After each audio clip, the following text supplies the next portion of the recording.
Terrance, you just asked a simple question. Have NFTs jumped the shark?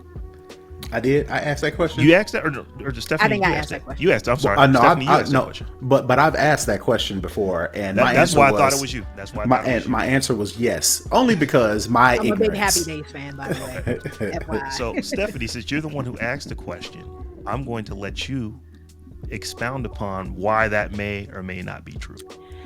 Well, I mean, I you know, it's funny because we throw articles in our little rundown to research, and I read the last one, the Forbes piece about it's here to stay, and they made some very good use cases for it. So I may be slightly not changing my opinion about it, but open to other perspectives.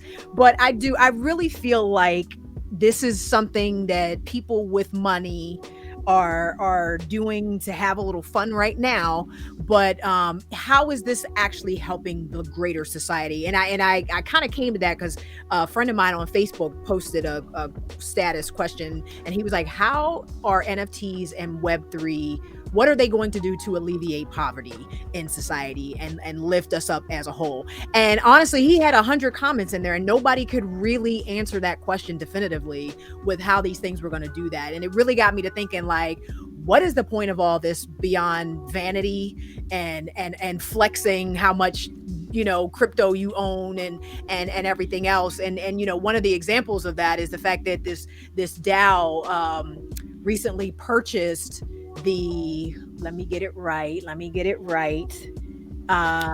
you do that? DAO stands for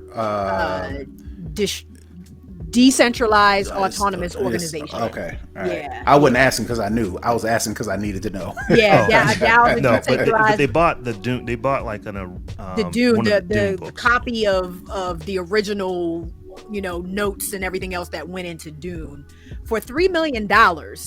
And then realized, because they were going to use it to create these spin-off animated series and do all this other stuff with the content in the book, but they realized too late that while they own that book, they don't actually own the copyright to any of that material.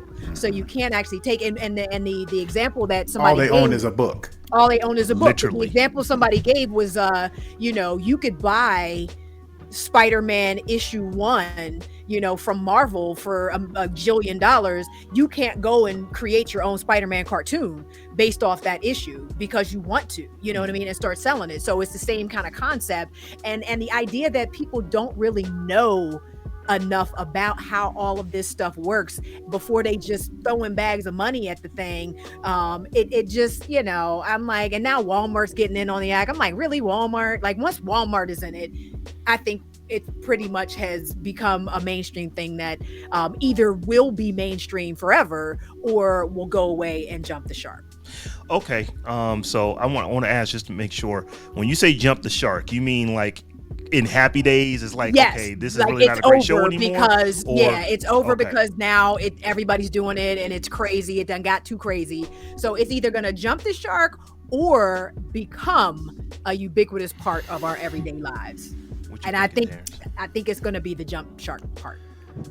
It may jump the shark now, early, because everybody is still trying to figure out the answer to your initial question. How is this going to help society? And everybody's like, oh, it's going to help society because it'll decentralize banks. And everybody's like, well, maybe, it'll change the game and, revolutionize ownership of products because you don't have to have it physical, so that's with the NFTs. And well, maybe now with this situation or scenario, or, maybe we can collectively pool our money together in order to make changes. Like, for instance, going back to our other conversation about the hair care industry, we could create a decentralized autonomous organization to get a distributing deal in order to get hair care products from the creators and the manufacturers, and then distribute those to Black owned beauty supply stores or something like that. So all those different ways, people are coming up with reasons as to how that's going to be the way. And I think with, crypto, Web3, NFTs, I don't think there's going to be one specific way. So I think earlier on, people are going to shoot their shot, whether it be for a good cause, or whether it be like to literally, let me see if I can flip, let me get some of these suckers to Right. to jump on So I this can flip this product. this little digital asset right quick. Right, and Hmm. or create this group and then do this thing and say, oh man, that's not going to work. And then on the side, I got all this money sitting over here, and I converted to crypto, and then I got me a little war chest, right? So I think right now it's too early. It's too early. The potential for all of this technology is so vast to where I don't think our minds can yet comprehend the one way or the two ways that this is going to work. It's just going to take us time, and we'll be doing different things. We'll try different things, and then eventually something will catch, and Right. then we'll be off to the races. Right now, everybody's trying all these different things, which is why people are like, this is stupid. So here's my take on this. I absolutely don't believe that it has jumped the shark. I think the NFTs will be bigger this year than they ever were. I think they'll be bigger next year than they are this year, and so on and so forth. I think these things are absolutely here to stay. And the biggest issue that NFTs have right now is that most people still have no idea what they are or how they work. Oh, there's So that. I look at this story about the fact that these guys are running a DAO, and they didn't, you want to spend $3 million. You didn't think that, talk to a lawyer first, talk to an accountant first. This is not an NFT story. This is a y'all got finessed story of, at best, you bought something thinking that you were going to be able to do something that you're not able to do. That has nothing to do with how NFTs work. That just has everything to do with, just because you buy a book doesn't mean you can take all the content in the book and do what you want to do with it. There's still these things called copyright. Right. So when I think about NFT, when I think about what they are, NFT stands for non-fungible token. What does that mean? Non-fungible. What does that mean? If you replace the word fungible with replaceable, that's may help people understand what it is. Something that is non-fungible is like, well, let me talk about what something fungible is. If I have a quarter, that quarter has 25 cents worth of value. Stephanie, I can give you that quarter, and then you can give me back another quarter. It's not the same quarter, but you give me back something else that has the exact same value. So quarters in that aspect, they are fungible because I'm just, it's not unique. It's not like I can't replace this with something else. Right. Now, if you were to give me a quarter that had a mistake on it when it was struck at the mint, and even though from a monetary standpoint, it's only worth 25 cents, but from a collector's standpoint, it might be worth literally hundreds of thousands of dollars because there's only one that may be struck incorrectly. Now you're talking about something that is non-fungible because you're not talking about it as a quarter, as a monetary unit anymore. You're not talking about as this collectible thing that there is only one of. So another example would be the Mona Lisa. The Mona Lisa is, it has its value because there is only one Mona Lisa. They have created numerous prints of it, but there still is the one Mona Lisa. It's non-fungible. That's all the NFTs are. You can almost think of them like receipts for things on the that you've done that live on the blockchain. So I hear, a lot of things that people are using NFTs for today is for art. I think a couple of weeks ago there was a guy who was who had a bunch of NFTs. He straight up got finessed. He was working. He thought some folks that were helping him fix an issue in his MetaMask wallet, and they basically told him to click the right buttons that allowed them to steal what he is saying is roughly $3 million worth of NFTs from him. That has nothing to do with the NFT. It has everything to do with he got finessed once again. It was like these things were stolen from him. It wasn't because of failing of how NFTs work. It was a failing of him. Like, I'm going to let you into my bank account and you move some stuff around to help me out, type of thing. That's what happened to him. So when you think about where NFTs are now, like I said, I heard a couple of different people talk on this, and as I think about it, it's kind of like they're really almost like receipts to things that you have. It's like, here is a piece of digital art that we're gonna wrap in this token, and it's going to be non-fungible. So we know that this piece of art, you now own the art based off of whatever license you had that was baked into the NFT. Sometimes when you can have an NFT that says, no, this physical thing that you have, you now, someone else owns it. That's what the NFT is that's saying. the thing I see. I don't see NFTs getting value until they're linked to physical items. Because right now, you can talk about digital art and creators getting their money all they want, and that's great. I love the fact that creators can get their money, but at the end of the day, you can still just right click on that image, download it, and use it however you want. So it's going to be hard to get those digital assets to actually appreciate in value when there's so many copies of them floating around the internet. Now, when you can connect my house and my title, my deed on my house to an NFT, so that when I need to transfer that ownership, it gets transferred seamlessly without the need of going through a mortgage broker and a bank and doing all that other stuff. The decentralized part. Right. Yeah, that's when it's going to make sense. But right now, I just think it's a bunch of people with too much time and money, and not enough sense to do the work and the homework to know what's going on. I also think too, we talk about the fact that it's decentralized now. I don't think that's going to remain the case either, because I think eventually the suckers is going to get cleared out, and you're only going to see one or two major players in the space. So now it's back being centralized again. So that's another, I think, risk. Another reason why it's not going away, China is going full steam ahead with NFTs. Now, China has banned cryptocurrency in the country. When you think about China, what is it? 1 out of just 5, until they figure out how to control it in the government. 1 out of, what is it? 1.6 billion people in China. That's about 1/6 of the population of the planet. Mm-hmm. If they are getting in NFTs are going to be a thing. That's just too big of an economy. They are the number 2 economy in the world right now. They will, probably in the not too distant future be the number 1 economy, just because of the sheer size of the country and how many people are there. So it's not going away. Now, they basically have outlawed cryptocurrency in the country, but they're building their own blockchain that they want to tie NFTs to. That tells me this is not going anywhere. And as I said, I think right now, the biggest issue for NFTs, as I said, is people just don't realize what it is, how it works. Things happen. Oh, that's why I'll never, be in the, NFTs. I remember back in the day, my grandfather, we were going to the store, and we saw an ATM. Actually, it wasn't even a store, it was a bank. I'll never use that ATM machine. You mean to tell me I'm just going to take money and just put it into this machine, and now the bank has it? I don't trust it. We all use ATMs all the time. True story. I was walking in a Circle K about a week ago. They actually have a Bitcoin NFT machine.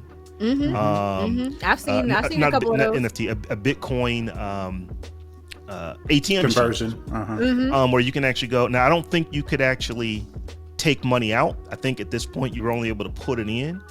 But it's like, this stuff isn't going anywhere. I've seen like convenience stores in my neighborhood that like, we take Bitcoin. Like, you can pay in Bitcoin now at a bunch of random different places. So I don't think it's going away per se. I just think people are fumbling right now, though. Yeah, we gonna see what happens when the smoke clears and what's left. And I don't think it's gonna look the same as this great new horizon that everybody is making it out to be right now. I don't think it's going to look like that at all. I think it's going to look a lot like a lot of the stuff we already have just on the internet. So we'll see. I've been where y'all are. It's like, so I have this digital thing that, I have this digital art that I've just purchased. I paid this money for it, but I could have just got the JPEG and had the same art, the same fidelity, all that kind of stuff. I'll leave you with this. I actually went to see the Vincent van Gogh digital experience right before Christmas. I wanted to see that. I missed it when it came to my area. And when I left, this is all about Vincent van Gogh, and the amount of work this dude did in like a 10-year span is just ridiculous.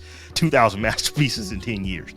But that being said, I understood how NFTs could work from an artistic standpoint, because I walked out of there saying that, you know what, I'm never going to have a Van Gogh hanging in my, well, never's a long time. I'm probably not going to have a Van Gogh hanging on my wall with the light shining on it so I can just go look at it when I want to. That's probably not going to happen. But I could get a print of one. I could absolutely get a print of one. But you know what else would be cool? I could put a 50-inch TV up on the wall and actually have this virtual experience that I saw, that I would actually pay money for, to have that thing just playing on a loop on a monitor or on a TV that's hanging on my wall as art. I'm so serious about that I'm thinking about right behind me putting like a 50-inch TV that I would just have, that I could use for presentations if I'm doing like a webcast. But generally it'll just be with an art, piece of art, up there. Now once again, you could just go get the the JPEG and just have it, same thing. You could take a picture of a when you go see a nice piece in the in the museum, you could take a picture of it and play that. But I could actually have the thing that I could purchase from them that I now know that, okay, yeah, there are other people who have the JPEG, but I have this and it has value. And if Terrance is say, you know what, Rob, I really like that. You want to sell it? Well, how much, we could actually do, that type of transaction. I see the possibility after just being immersed in, man, this is really cool. I'm looking at all this art that is all digital, that is shining up on giant screens in a converted warehouse. So, right. But the key to what you said with the Van Goghs, those are masterpieces now. Were they masterpieces when he did it? Right. We don't know.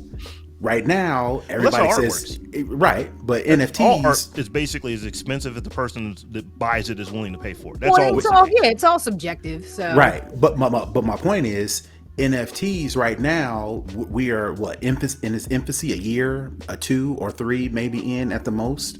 It's going back to my original point, it's going to take years for us to finally see the value, not the use, not the resourcefulness, not the application. I think the value, is what everybody's attracted to. And right now, cryptocurrency, NFTs, everybody's trying to figure out, all right, how do I get value out of this? And I think that's where everybody's kind of still grasping at straws. I will concede that point, that right now, from an art standpoint, you probably don't want to hold it long. You probably want, you're going to make the purchase, unless it's just, I'm going to go spend this money on this thing. If I buy an NFT of a Banksy piece, I'm gonna hold that. You know what I mean? But if I buy an NFT of your boy on the corner, yeah, like, because literally everybody and a mama who can afford the gas prices are throwing stuff up on OpenSea right now. So it's like it depends. Like, art is subjective. Yeah. So that I get. It's like what was it? The first tweet. What did it go for? Yeah, a couple Jack million, Dorsey's, almost. like, Jack Dorsey's first tweet, $2.9 million or something. I don't understand it, but someone placed that value on it. Therefore, that's how valuable it is. Well, it feels like there's a line in The Incredibles where they try to get Dash to not run so fast, and they're like, "Oh, you don't want to hurt the other kids' feelings and everything else like that." And because everybody's special, and he says, "Well, if everybody's special, no one then nobody's special, right?" And that is what I feel about NFTs. It's like, if everything is special and everything has a value and everything can be non-fungible and everything can you can assign a digital, then what is the point of any of it at all? You know what I mean? It just. We'll get there. I think we'll get there. I think it's too early to call right now. We know it's going to be something important. We know that it's going to be the future, but we're still in the present right now. So I think it's just going to take time. This is how I know it's going to be a thing. Banks are already getting their lobbyists ready to go and lobby against decentralizing finance. They just don't want it. It's like, no, we make all the money right now. We don't want that to change. Let's go put people in place to create laws so that we continue to make all the money, and that we don't distribute that out to the people. The fact that is going on right now as we speak, this stuff isn't going anywhere.